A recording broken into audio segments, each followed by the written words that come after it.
Magandang araw uli sa inyo mga kaibigan. Salamat sa panonood nyo uli. Nandito uli kayo sa YouTube channel ko. This is Architect Ed. Ngayon pag-uusapan natin yung isang mahalagang tanong. Kailangan ba talaga nating mag-hire ng architect?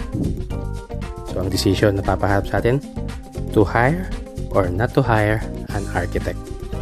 Kung di pa kayo subscriber nitong YouTube channel ko, subscribe na kayo para sa mga update sa mga bago kong content. Ngayon, pag-usapan natin top 3 reasons bakit may mga property owners ang hesitant na mag-hire ng mga architect. Ang unang-una dyan, mahal daw kasi. Totoo na hindi naman mura ang fees ng isang architect. Pero para sa ikagaganda ng bahay mo, na minsan mo lang itatayo, maaring sa tagal ng panahon nagtatrabaho ka, nag-ipon ka ng marami para magtayo ng bahay, isama mo na sa investment ang pagkuha ng isang architect. Kasi syempre gusto mo maganda naman yung pinaghirapan mo, maganda yung kalabasan, diba? Magkano ba ang gagastusin mo sa pagkuha ng isang architect? Karaniwan, ang isang architect ay nag-charge ng 5 hanggang 10% ng project cost, lalo na kung bahay yan. 5 to 10%. Wise kaya na investment yon? Oo naman. Sabi ko nga kanina, baka minsan lang tayo magpatayo ng bahay. At yung 5% to 10%, ilagay na natin para sa isang designer, isang architect na magdi-design ng maganda ng bahay mo. Siyempre, hindi ka naman siguro papayag na yung pinaghirapan mong bahay ay hindi magiging maganda. Kaya, tingnan natin ngayon, ano ba ang mga kasama doon sa 5 to 10% ng project cost na sisingilin ni architect sa'yo. Ang kasama dito ay yung complete na architecture and engineering design package. Ito yung mga design requirements na hihingin sa iyo ng munisipyo o ng city hall. Ano yung mga kasama doon? Gaya na nabanggit ko na, yung architectural at yung mga engineering. Ano yung mga engineering? Structural, electrical, sanitary, at mechanical plans kung kailangan mo noon. Yung malalaking aircon kung gagamit ka noon, kailangan ng mechanical plans.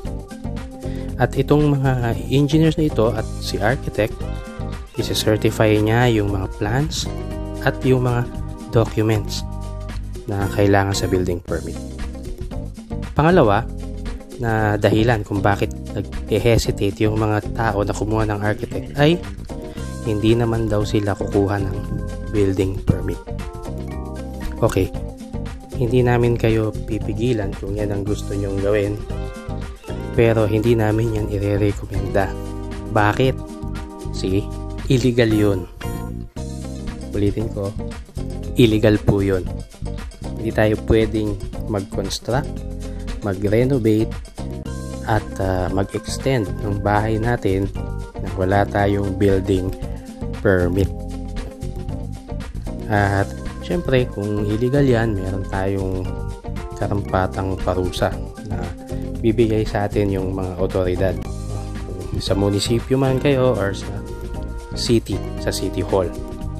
Meron silang i-impose sa inyo na penalties at higit pa ron.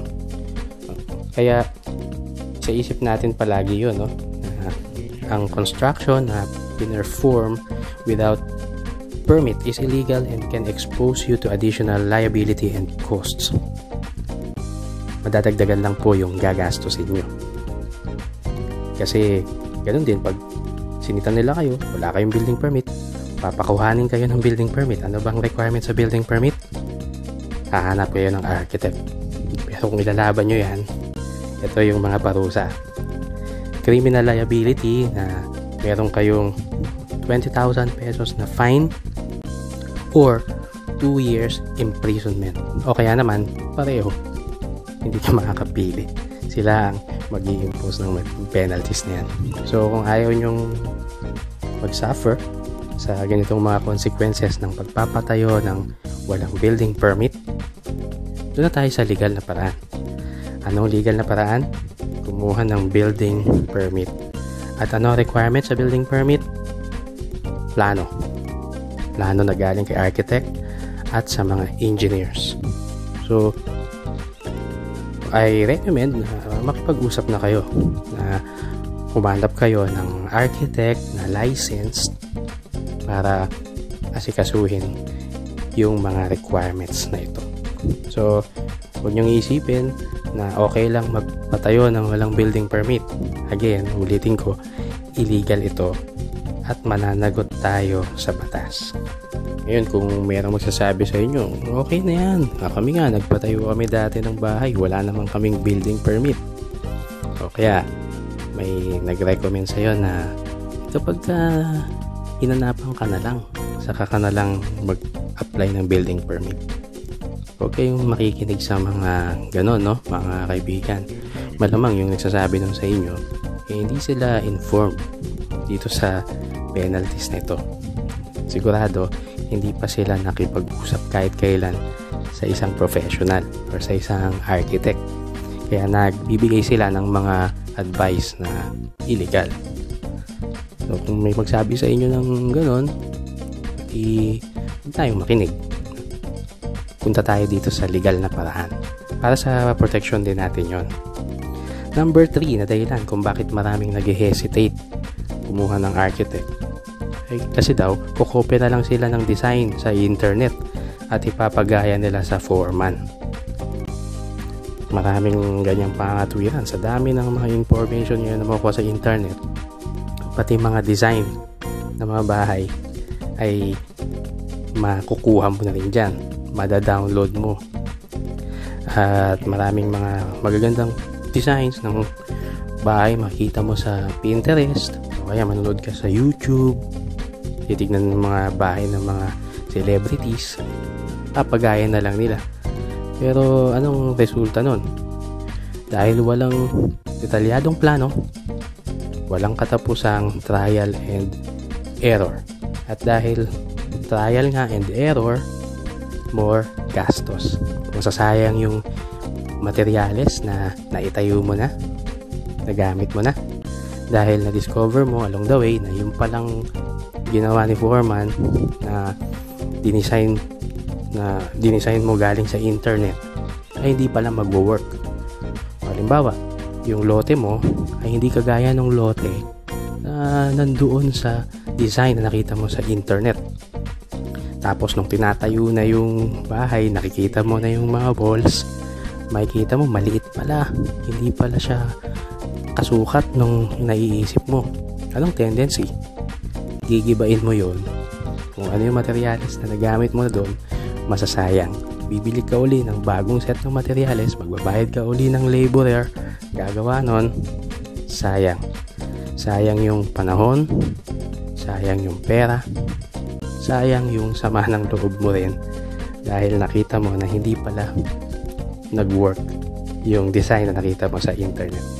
Kaya kumuha ka na ng architect para yung plano nila na gagawin ay akmang-akma sa lote mo. Tandaan natin, merong tamang mga sukat, tamang mga standards ang bawat spaces, bawat room. Kasi kung ano mang ilalagay mong furniture dyan o kaya mga fixtures ay meron ding mga standard na mga sukat. Alam ni architect yan, alam yan ni engineer. Kaya kunin mo na sila at hayaan mo sila na gawin yung trabaho nila. I-design yung bahay mo ng tama ayon sa standards. Sa ganung paraan, mai-allocate mo ng tama yung pera mo sa kung ano yung dapat na ilagay mo doon sa project mo. Makakatipid ka in the sense na hindi pa ulit-ulit yung trabaho. Hindi ka rin pa ulit-ulit napibili ng materyales at walang masyadong masasayang na panahon, gastos at materyales. Kampante ka pa kasi professional yung gumawa ng bahay mo at wala ka masyadong sakit ng ulo. Okay, so sana natuto kayo. At kung hindi pa kayo subscriber nitong channel ko, please do subscribe. At sabihin nyo rin sa iba na mayroon tayong ganitong channel. Spread the word para marami pa ang makaalam tungkol sa industry ng architecture, ng construction, at ng project management. Okay, so see you again next time. At kita-kita tayo. Ito ang last message ko sa inyo. Hire an architect. It is a wise investment. Sabi nga ng United Architects of the Philippines, sa arkitekto, sigurado. Okay, so thank you very much. At kung hindi nyo pa nagagawa, please like, share, and subscribe dito sa aking YouTube channel. Okay, have a nice day. Thank you. Bye.